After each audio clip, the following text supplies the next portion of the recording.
Don't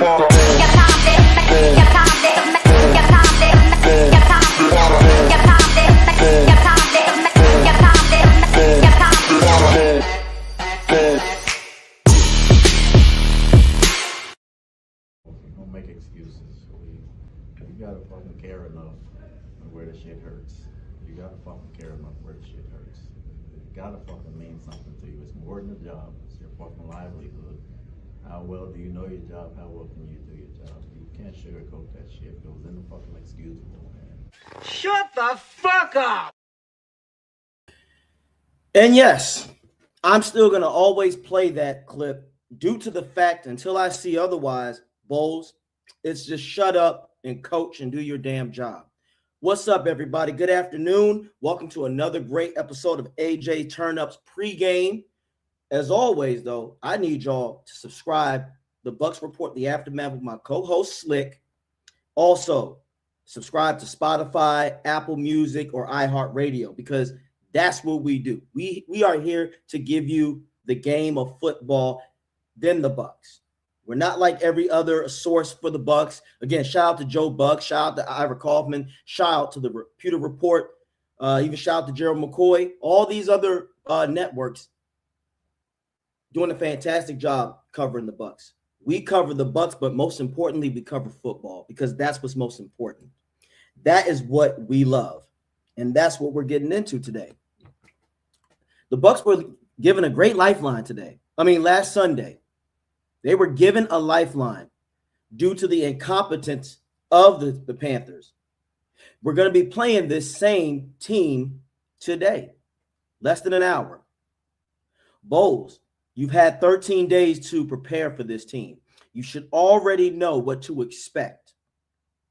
Your job is on the line. What are you going to do about it? All that cussing and shit that you were doing in the post game, I need that to happen. I need that to happen before the game today. You need to go out there and make a statement win. You shouldn't barely beat this team. You should already know the Panthers are going to want to grind it out. So you know what you need to do, Bowles? Lock in, man. Stay aggressive. Let's go to the offensive side of the ball because that is what's going to be the hero for us to even look competent in the playoffs. And I'm not looking at the playoffs yet, but the keys to this game is going to be on the offensive side of the ball. Grizzard, your job today is to be creative, not be predictable.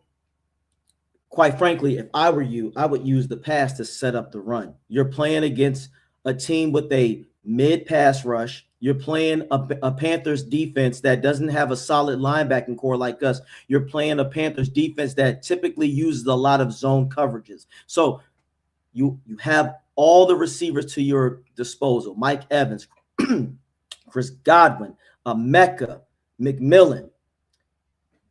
You also have Tez Johnson out there. You have Cade Otton, Devin Cope. Utilize all those pieces.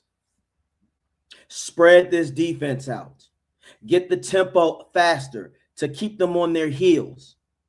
Take advantages of their zone coverages. Get Baker Mayfield in rollout situations. Do not constantly keep him in the pocket. They're going to blitz our interior O-line since that is the weakness of of our offensive line. So if you're going to keep Baker in the pocket, that is where the tight ends would be devastating to this defense. Get Otton to run a seam. Get Devin Cope. If you're going to run a trips, put Devin Cope at the wide. He has the speed to get behind linebackers. He has the size to take advantage of a nickel. That is what's has to happen. Emeka Olsen. But anyway, take advantage. I've been arguing with people all day, and Cope is inactive. Thank you for that. That's terrible. So, but even with that, Durham has the height and size advantage. You could put Otton at the wide. You could put Durham on the line to block if necessary. You could have Durham block and roll out. He has the height. You have to utilize your advantages, Grizzard. Again, too many people that I have been going back and forth. A lot of y'all out there, for some of these randoms that get on my Twitter or my TikTok, I know you've never coached and you don't. And I can tell because you only look at the surface level. When you design plays, especially for coordinators, it is more than just the damn scheme. Great OCs know how to maximize the potential of the player's strengths with their skills and the scheme. You know how to combine. And one play, guys, do you understand you can use one play and have 4 different variations of that play? How do you think in the first game against the Atlanta Falcons when we beat them, we lined up in the same formation on the final drive that Emeka scored that touchdown? They just didn't know the route that he was running because we confused the defense. So for you casuals out there, you can have one formation, one play, and have it 4 different variations of it. That is good coaching. But you also got to be able to utilize it to the strength of the players. That's where I want to go with this, because offensively, I've been trying to argue with people about how this offense should work. And I have a lot of good plays. I'll start with one. This is a damn good play right here, especially if Baker rolls to the right, if they play man, or if they bring somebody off the edge that is going to wait for Baker. Now Cope has free room because Otten, or if you use another receiver, Godwin would be good in this situation. You can use Godwin. You could put Godwin at the F or Godwin at the Y, and Otten at where Cope is, because now with Godwin at the Y, he's going to take that corner with him. And if the edge rusher does come off, that is going to give, if it was Otten, all the space to the right side wide open, because Tez, he's going to run his route. He's going to take that corner with him. So it's going to leave a lot of space open. Otten, the F would be my primary target, because someone was saying, are you going to make Baker throw to like the Y across his body? Absolutely not. The Y at this point would be a decoy, ladies and gentlemen. You do realize there are going to be plays that you have to design where that player, the wide receiver's main job is to take 2 players with him, or 1 if necessary. That's what great offensive coordinators will do. And there's so many variations of this that you can do. You could put Mike Evans at the Y and he could do damage. You could put Evans at the Z. You could put Emeka at the Y. You could put Godwin at the X if necessary, because he is devastating with intermediate routes. Do you see what I'm saying? Do you guys understand how many variations we could use in simply one play? And that is what Grizzard is going to have to do today. You have to be aggressive. There is no excuse to not take advantage of this defense. And I'm trying to tell everybody, it's not about the scheme. It's about using the personnel, ladies and gentlemen. Too many damn analytical people on here that don't understand. Use your damn football judgment. But it's going to be hard if you've never been out there to coach or play. There is no such thing as a perfect play. There's a such thing as a perfect opportunity for that player. When that player, hear me out, guys, because I'm trying to help you. When you have a player out there, someone can know exactly what you're doing. How many times have we seen Mike Evans on a go route in the red zone, and the defense knows it's going to him, but they can't stop it? You know why? Good coaches have more faith in their players than being intimidated by the opposing team. This is where we got to stop this notion that the scheme is just going to cover everything. It's not. Prime example. The Tampa Bay Buccaneers 2002 defense was what? The Tampa 2. You want to know how the Tampa 2 has to work? Your front 4 have got to establish pressure without anybody else getting there. The corners' jobs are to protect the flats. The middle linebacker is the sole strength of that team because, one, everybody knows when it comes to Tampa 2 or cover 2, the weakness is the middle. You have to have a linebacker that can move from side to side. And most importantly, you have to have a linebacker that is able to drop back in deep coverage. Derek Brooks was one of the primary reasons that the cover 2, Tampa 2 worked in pass coverage. Warren Sapp was the prime reason that the pressure was there. But if you don't have those players to run that scheme, it doesn't mean anything. People, there is no such thing as a perfect scheme. Every scheme can be had. I just gave you an example. So that's where we have got to utilize the strength of our team. I got another pass and play for you guys. Take a look at this. Do you see the variations that I have? Do you see this? This is no time, Grizzard, to be greedy, stingy with the play calling and their resources. Get everybody out there. And again, if you're going to leave Baker in the pocket, that ball got to come out quick. Remember, y'all, Baker is not Brady. And I'm not even talking about just from a skill standpoint. I'm talking about from a physical standpoint. Brady is 6'4", 6'5", whatever. Baker on a good day is 6'1", maybe. So you cannot expect him to deliver the same passing that Brady does. That's just, come on, y'all. Are we not? Again, use your football eyes and common sense and stop listening to the analytics. But look at these plays that I'm calling. You see how many different variations of this that I just put in there? I'm going to need you to do that. Simple. You can do a lot more. You can do a lot more with sometimes less is more. There's no reason to make this scheme complex. You have to also attack the weak link. I think a lot of people don't realize you have to attack the weak link of a player on a team. You don't believe me? What's the biggest weakness in the Bucs passing game? Pass defense. They take advantage of our linebackers when Savassi is in there. It's not that because there are times where Bowles calls a perfect scheme, but what do? They take advantage of the player, not the scheme, the player. Vassier just is not in the right position. Why? Because he's not good enough to get there. He doesn't have the awareness. If you had Derek Brooks right there or Levante in his prime, it'd be a different story because the personnel. You see how often the Bucs defense gets taken advantage of because of the wrong scheme and we put our players in a bad situation. Players matter more than the scheme, y'all. You need the right players to even implement what you want. And again, great coaches know how to adjust and adapt. So again, on the offensive side, Grizzard, you need to utilize your players. Now, look at all these plays that I'm just designing right here that you can make work against this team. If you use the pass, like I said, you know what will happen now? The Panthers defense cannot load the box. They're going to have to stretch out. Now that's when you can get that run game involved. You have Bucky Irvin. You have Rashad White. You have Sean Tucker. Utilize them. Hell, you could use them in the passing game too. Get them to the flats. And again, I need to see 22 personnel.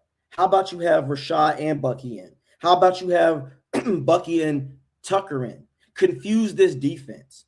If you get the ball running, run with execution. Run to the outside. Our running backs are more designed for that, especially Sean Tucker.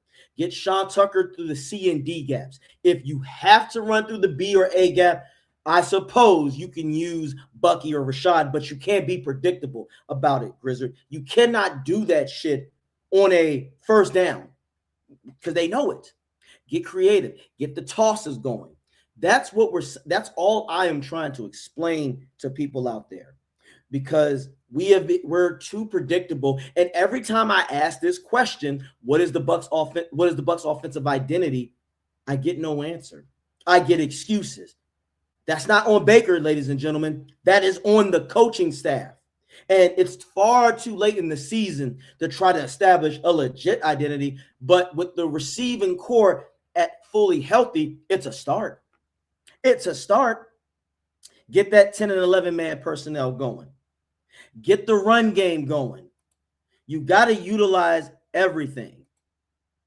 I'm all for 2 running backs, but I don't need tight end. Use these. No, you want to use tight ends. Olsen, we got to use everybody. That is the problem right there. You cannot solely rely on one thing.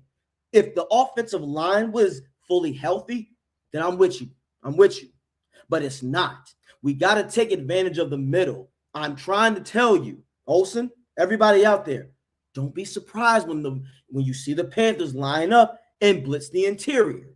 That is our weakness.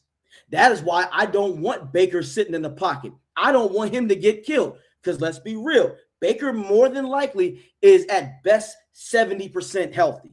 If you don't think that that man doesn't have a big-ass lingering injury, you are fools. It could be a reason why Baker doesn't take off because what is the narrative? Well, he holds on the ball too long, AJ. Why don't he just take off? Hey, Baker could be one big-ass hit away from him not even playing the rest of the season, and then we're going to be truly fucked. So, Grizzard, if you are aware that Baker is human, of course, and he can't do certain things, help him out. Get the short passing going. Get those horizontal and lateral plays going. Get the mesh going. Get the crossing routes. You have to utilize everything of your resources. Well, again, Olsen, you do realize that I'm going to tell you this. It starts during the offseason. Baker has no control of that. That is the offensive coordinator's job. You guys got to understand that there's a reason why that position exists. The players can only do so much because if that's the case, then, Olsen, why the fuck does Grizzard even have a job? If it's all on Baker, I can guarantee you Baker wouldn't run this type of offense. We should ask Baker what kind of offense you would run. We could have asked Brady. We could ask all these quarterbacks. Who do you think was the architect of the Joe Montanas, the Dan Marinos, the Peyton Mannings? You see what I'm saying? They had that offensive coach to help give them an identity, play to their strengths. You got to understand. People got to understand that's how football works. These guys just don't go out there and just do great shit. They got to learn. You know, it's very rare that someone can just go out there and go, okay, I can assess everything. Everybody ain't Brady. Everybody ain't Peyton. Everybody's not like that. That's why you need a staff to help. It's a team situation. I think the problem is a lot of people treat the quarterback sometimes. Too many people treat football like it's the NBA. No. In the NBA, one person can take over. In the NFL, if one person fucks up, it's a chain reaction. Everybody got to be on point. Everybody got to work together. That's what makes football really important because that one weak link can break the chain. This is what I'm trying to get to y'all. So offensively, we've got to go all out. You want to put this team away early. You do not want the Panthers to grind it out with you because that's what they want to do. That's how they beat the Rams. They grind things out. A team like this, you want to put away early. You want to drop 17 on them in the first quarter, by the end of the first quarter or early second quarter, if you can. Remember, the secondary, this ain't the Legion of Boom. And I think, again, people don't realize that. I'm trying to school people on this shit. They blame it. Well, in this situation, you can't do that. Yes, you can. Name the defensive stars outside of Horn on the Panthers. Again, you pick on the weak link. What you do realize that's what the Bucs have been, that's what people have been doing to the Bucs all season. And again, you got to have the personnel. I had to school somebody on, well, AJ, look at the defense that the Texans were playing against the Bucs. Not realizing they also have top 3 edge rushers. Again, it's the players, not the scheme. They were running quarters, as he said. You know why they could run quarters? Because they have a fucking pass rush. They have a pass rush. We don't. Our secondary is going to have to help. And now that we're on that, let's get to the defensive side. Now, you already know what we need to do. I'm going to show this video again, and I challenge people to argue with me on this. Rushing 4, it's McCaffrey. He's got the first down. Well, of course, a year ago it was McCaffrey who was hurt. 3rd and 8. And Jones in trouble, not there. Yeah. What do y'all got to say? Now, there was 2 types of coverages. First, typical ass cushion coverage where we get cooked 90% of the time. Man coverage where I think, honestly, we have of a 70% chance of it working. Nobody ever has been able to challenge me when I asked that question. Even Gerald McCoy Gerald, I'm still waiting for your answer, player. I'm asking. I keep telling y'all, this shit is very simple. Bowles, there should be no complexity in this. Keep it simple. You're playing against a pedestrian offense. This ain't the Rams. This ain't the Seahawks. This ain't even the 49ers. Load the box. Cover 6, throw that shit away. Just, that's all I'm saying. No, sir. This ain't about you. I understand. This ain't just about you, player. This ain't about you. But again, guys, I want y'all to follow Olsen because, again, this is the same man I'm always going to give credit for who said that Gedeke was going to be somebody.